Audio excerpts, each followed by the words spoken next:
Hello everyone, welcome to Vedashree TET classes and Vedashree learning app. तो आप में से बहुत सारे लोग उत्तराखंड में जल्द होने वाले यूटेट एग्जाम की प्रिपरेशन कर रहे होंगे। इसी से रिलेटेड एक कोर्स हमारी वेदाश्री लर्निंग ऐप पर चल रहा है। अगर आप लोग अपनी इस प्रिपरेशन को और ज़्यादा बेहतर करना चाहते हैं तो आपको ये कोर्स की डिटेल्स ज़रूर चेक करनी चाहिए। इसके लिए आपको क्या करना है, आपको गूगल प्ले स्टोर पर जाना है, वहाँ से वेदाश्री लर्निंग ऐप को डाउनलोड करना है और वहाँ पर जाकर आप इस यूटेट से रिलेटेड कोर्स की सारी डिटेल्स चेक कर सकते हैं। यहाँ पर हमने कंप्लीट कोर्स कवर किया हुआ है। अब देखिए, यूटेट में ही जो आपका पेडागोजी सेक्शन है उससे रिलेटेड आपका एक टॉपिक है यहाँ पर मोटिवेशन या अभिप्रेरणा, जिसे हम कहते हैं हिंदी में। ठीक है, तो मोटिवेशन की अगर पहले परिभाषा को समझने की कोशिश करें तो गुड्स के अनुसार इसकी एक डेफिनेशन है कि motivation is the process of arousing, sustaining and regulating activities. तो हिंदी में भी देख लेते हैं कि किसी कार्य को आरंभ करना, जारी रखना और नियमित बनाए रखने की जो प्रक्रिया है वही आपकी क्या है, अभिप्रेरणा या मोटिवेशन कहलाती है। अगर मान लीजिए मैं किसी एग्ज़ाम को क्रैक करना चाहती हूँ, ठीक है, तो उस एग्ज़ाम को क्रैक करने के लिए अब मेरे अंदर से एक मोटिवेशन जगेगा। अगर मैं मोटिवेटेड हूँ तो मैं इस एग्ज़ाम को क्रैक करने के लिए हर वो कार्य करूँगी जो मुझे इस एग्ज़ाम को क्रैक करने में सफलता दिलाए। ठीक है, ये अभिप्रेरित व्यवहार होगा मेरा। और मोटिवेशन कहाँ से आएगा, जब मुझे मान लीजिए मैंने सेलेक्ट किया कि भाई मुझे नेट का एग्ज़ाम क्वालिफाई करना है या यूपीएससी का एग्ज़ाम, मान लीजिए हम कहते हैं कि आईएएस बनना चाहता है कोई व्यक्ति, तो उसे यूपीएससी का एग्ज़ाम क्रैक करना है, तो उसके लिए अंदर से मोटिवेशन आएगा। अब उसके लिए वो क्या करेगा, इस काम की शुरुआत करेगा, वही बुक्स परचेज़ करेगा, कैसे उसका सिलेबस चेक करेगा, किस तरीके से उसके लिए पढ़ाई करेगा, क्लासेस देखेगा कि कहाँ पे अच्छी क्लासेस मुझे मिल सकती है। अगर मान लीजिए उसकी अपनी प्रिपरेशन में कुछ कमी है, वो चाहता है कि मुझे कहीं से गाइडेंस मिल जाए, तो इस काम को पहले उसने शुरू किया और उसको जारी रख रहा है और तब तक वो ये काम करता रहेगा जब तक कि वो अपने लक्ष्य को प्राप्त नहीं कर लेता। यही आपका क्या है, मोटिवेशन। अब अगर हम मोटिवेशन के कंपोनेंट्स यानी इसके घटक देखें तो देखिए, सबसे पहला जो आपका घटक है मोटिवेशन का वो क्या होता है, नीड यानी आवश्यकता। नीड या आवश्यकता क्या है, जब किसी व्यक्ति के अंदर उसे एक अभाव की स्थिति महसूस होती है। ठीक है, मान लो मेरे अंदर किसी चीज़ की कमी है, ठीक है, कोई अभाव की स्थिति जब मुझे महसूस होगी तो वो मेरी क्या कहलाएगी, नीड या आवश्यकता।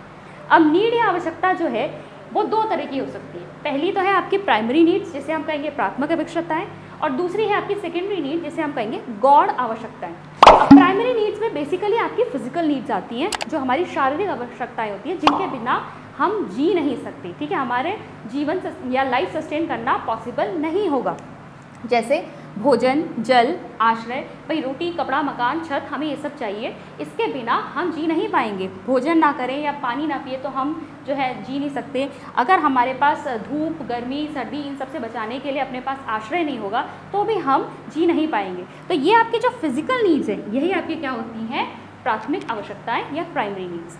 फिर सेकंड की अगर हम बात करें तो सेकंड है आपका सेकेंडरी नीड्स, जिसे आप हिंदी में क्या कहेंगे, गौण आवश्यकताएं। इसमें आपकी सामाजिक और आपकी जो मनोवैज्ञानिक आवश्यकताएं हैं वो आती हैं, यानी कि आपकी सोशल और साइकोलॉजिकल नीड्स, यानी ऐसी आवश्यकताएं हैं जिनके बिना इंसान जी तो सकता है लेकिन फिर भी इनकी नीड रहती है। क्यों? क्योंकि इंसान क्या है, एक सोशल बीइंग है, ठीक है, एक सामाजिक प्राणी है। भाई हमको क्या चाहिए, अपने आसपास लोग चाहिए, रिश्तेदार चाहिए, मित्र चाहिए, जिनके साथ हम उठ बैठ सकें। फिर समाज में हमें अपनी गरिमा भी चाहिए, ठीक है, एक इज्जत हो हमारी, एक स्टेटस चाहिए। तो ये सारी हमारी क्या होती है, ये सामाजिक और मनोवैज्ञानिक हमारी आवश्यकताएँ होती हैं, जैसे सुरक्षा, प्रेम, उपलब्धि, ये सारी कैसी हैं, हमारी गौण आवश्यकताएँ। तो दो तरह की हमारी आवश्यकताएँ। अच्छा, मोटिवेशन को यहाँ पर एग्जांपल से समझ लेते हैं ताकि आप और भी ज़्यादा घटकों को आसानी से समझ पाएंगे। जैसे कि नीड की अगर मैं बात करूँ, भोजन की बात कर लेते हैं। ठीक है, मुझे मान लीजिए मेरे शरीर में न्यूट्रिशन की कमी हुई, यही तो है, आपके शरीर को क्या चाहिए, खाना चाहिए, तो वो आपको बताता है, वो नीड की तरह रूप में आपके अंदर आई, एक अभाव आया कि अब आपको शरीर को क्या चाहिए, खाना चाहिए। उस खाने की जो नीड है उससे आपके अंदर क्या अराइज हुई, आपके अंदर अराइज होती है ड्राइव। ठीक है, ड्राइव हिंदी में हम क्या कहेंगे, इसे चालक, इसे कई जगह अंतर्नोद या प्रणोद भी आपको लिखा हुआ मिल जाएगा। ठीक है, ड्राइव या चालक क्या है, इसकी वजह से, ठीक है, ये नीड होने की वजह से मेरे अंदर एक तनाव की स्थिति जो उत्पन्न हुई है, ठीक है, एक एंग्जाइटी आ गई है, वो है मेरा ड्राइव या चालक। आप हमेशा कहते हैं ना, व्हाट कीप्स यू ड्राइविंग, मतलब कोई काम करने के लिए भाई तुम कैसे इस काम की तरफ लगे ही रहते हो, तो वो क्या, वो काम कौन कर रहा होता है, चालक। चालक हमें उस काम की तरफ बढ़ा रहा है, ठीक है, वो ड्राइव जो है वो हमें उस काम को करने के लिए क्या कर रही है, बार बार प्रोत्साहित कर रही है। तो ड्राइव या चालक जो है वो क्या है, एक शरीर में तनाव या उद्वेलन की स्थिति जो हमें क्या करती है, हमारे मोटिवेटेड व्यवहार को जन्म देती है। फिर देखिए इंसेंटिव। इंसेंटिव क्या हुआ, इंसेंटिव हुआ जब आप किसी लक्ष्य को प्राप्त करने के लिए, ठीक है, आपका मोटिवेशन है, अब आपको भूख, आपके अंदर नीड क्या अराइज हुई कि आपको खाना चाहिए, आपके अंदर चालक क्या आया, आपको भूख लग रही है। अब वो भूख लगना किससे शांत होगा, आपका लक्ष्य क्या होगा, खाना, ठीक है। जब आप खाना खाना शुरू करेंगे, अगर आपके सामने अच्छा अच्छा पकवान लाया जाएगा, वो थोड़ा जो जब भी आप लक्ष्य की तरफ बढ़ रहे हो तो रास्ते में कुछ भी आपको अगर रिवॉर्ड मिल रहा है, ठीक है, वो आपके लिए किसका काम करता है, प्रोत्साहन का काम करता है, ठीक है।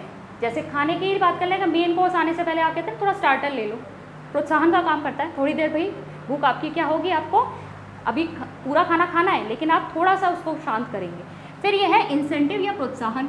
फिर लास्ट में क्या आता है आपका लक्ष्य या गोल, जिसकी तरफ हमारा ये लक्ष्य निर्देशित व्यवहार हुआ था, ठीक है, जिसको पाने के लिए हमने ये अभिप्रेरित व्यवहार किया था, वो है आपका गोल या लक्ष्य। यानी यहाँ पर हमारा गोल क्या होगा, खाना खाना। अगर हम यूपीएससी के एग्जाम की तरफ देख लें तो इंसान के अंदर नीड अराइज हुई, उसे आईएएस बनना है, ठीक है। मान लीजिए आईएएस बनकर वो एक स्टेटस पाना चाहता है, ठीक है, आपने, तो ये एक नीड अराइज हुई उसके अंदर। अब इसके लिए वो क्या करेगा, उसके अंदर एक ड्राइव, एक चालक उत्पन्न होगा, एक एंग्जाइटी, एक उद्वेलन उसके अंदर स्थिति आ जाएगी कि मुझे ये कुछ भी करके करना ही है। वो उसको क्या रखेगी, उस मार्ग पर आगे बढ़ाती रहेगी, ठीक है। उस मार्ग पर चलते हुए इंसेंटिव के रूप में उसे क्या मिल रहा है, भाई वो लगातार प्रिपरेशन कर रहा है, लगातार क्लासेस अटेंड कर रहा है, वहाँ पर हो सकता है कोचिंग में बीच बीच में टेस्ट लिए जाते हैं, उन टेस्ट में जब उसके अच्छे मार्क्स आ रहे हैं, मान लो मॉक इंटरव्यूज़ देते हैं, मॉक टेस्ट देते हैं, उसमें अच्छे मार्क्स आ रहे हैं, वो उसके लिए किसका काम करता है, प्रोत्साहन का काम करता है कि हाँ मैं सही मार्ग पर चल रहा हूँ। और अंत में जब वो आईएएस एग्जाम क्रैक कर लेगा तो वो क्या हो जाएगा, उसका वो अपने लक्ष्य को प्राप्त कर लेगा, ठीक है। तो ये आपके घटक हैं मोटिवेशन के या फिर प्रेरणा के। अब आप देखेंगे मोटिवेशनल साइकिल यानी प्रेरणा चक्र क्या होता है। देखिए प्रेरणा चक्र में ये आपका, वैसे तो आप इसी में इसको समझ सकते हैं पर ये थोड़ा डिटेल है, गलत कोई नहीं है, बस ये आपका सिंपल में है, ये थोड़ा डिटेल है। अब ये देखिए, इसको यहाँ पे समझ लीजिए। सबसे पहले हमारे अंदर क्या अराइज होती है, कोई नीड, कोई आवश्यकता, कोई कमी हमें अपने अंदर महसूस होती है। फिर उस नीड से क्या अराइज होता है, ड्राइव, यानी कि एक चालक उत्पन्न होता है, एक उद्वेलन की स्थिति, ठीक है, एक तनाव की स्थिति। उसकी वजह से हम अपने लक्ष्य को प्राप्त करने के लिए कुछ काम करते हैं और उस काम के बीच में हमें जो भी इंसेंटिव मिल रहे हैं, जो भी रिवॉर्ड्स मिल रहे हैं, ठीक है, जो भी हमें क्या मिल रही है, प्रेरणा, प्रशंसा मिल रही है, वो हमारे लिए किसका काम करती है, इंसेंटिव का काम करती है, प्रोत्साहन का काम करती है। और अंत में हम इस मार्ग पर चलते हुए अपने लक्ष्य को प्राप्त कर लेते हैं, गोल हमारा यहाँ अचीव हो जाता है। लेकिन एक बार हमारा गोल अचीव हो गया, देखिए जीवन भर हम जो भी काम करते रहते हैं वो मोटिवेशन के थ्रू ही है। तो हमने एक लक्ष्य को प्राप्त कर लिया, अब हमारे अंदर कोई दूसरी नीड अराइज हो गई, अब हम फिर से ये साइकिल में चलेंगे। इसी को कहते हैं अभिप्रेरणा चक्र या मोटिवेशनल साइकिल। अगर आप डिटेल वाले को देखेंगे, बस यहाँ पर 2-3 टर्म्स और एक्स्ट्रा लिए हुए हैं। जैसे कि पहले हमारे अंदर नीड अराइज हुई, नीड ने जन्म दिया ड्राइव को, यानी कि एक अंतर्नोद को। इस अंतर्नोद की वजह से, ठीक है, भूख की वजह से हमारे अंदर क्या आई, एक उद्वेलन की स्थिति आ गई, ठीक है। ये इस उद्वेलन को हम कम करने की कोशिश करेंगे, ठीक है। ऊर्जा परिवर्तन भी होते हैं हमारे मोटिवेशन के प्रोसेस में। यहाँ बेसिकली हमारे अंदर जो चालक है वो क्या कर रहा है, हमारे अंदर एक उद्वेलन जो है वो क्या कहते हैं पैदा कर रहा है, जिसकी वजह से, ठीक है, अब क्या करना पड़ेगा, एक अनबैलेंस कह लीजिए आप, ठीक है, एक आप अनबैलेंस कह लीजिए। उस अनबैलेंस को हमें बैलेंस करने की, संतुष्ट करने के लिए हमें क्या करना पड़ेगा, लक्ष्य निर्दिष्ट व्यवहार करना पड़ेगा, यानी अपने लक्ष्य की तरफ बढ़ना पड़ेगा।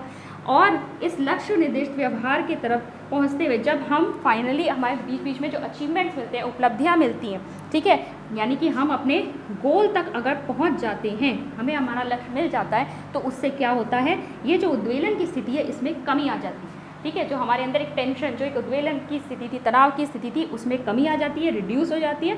और जब हम यहाँ पर पहुँच जाएंगे, फिर अगेन साइकिल तो चलता ही रहेगा, फिर हमारे अंदर कोई और नीड अराइज हो जाएगी और फिर से हम इसी साइकिल के थ्रू चलेंगे। तो यह है आपका मोटिवेशन का साइकिल। अब इसके टाइप्स क्या क्या होते हैं, एक मोटिवेटेड बच्चे का व्यवहार कैसा होता है, ठीक है, इसकी कैरेक्टरिस्टिक्स कैसी होती है, उसको हम नेक्स्ट वीडियो में देखेंगे। तब तक के लिए थैंक यू।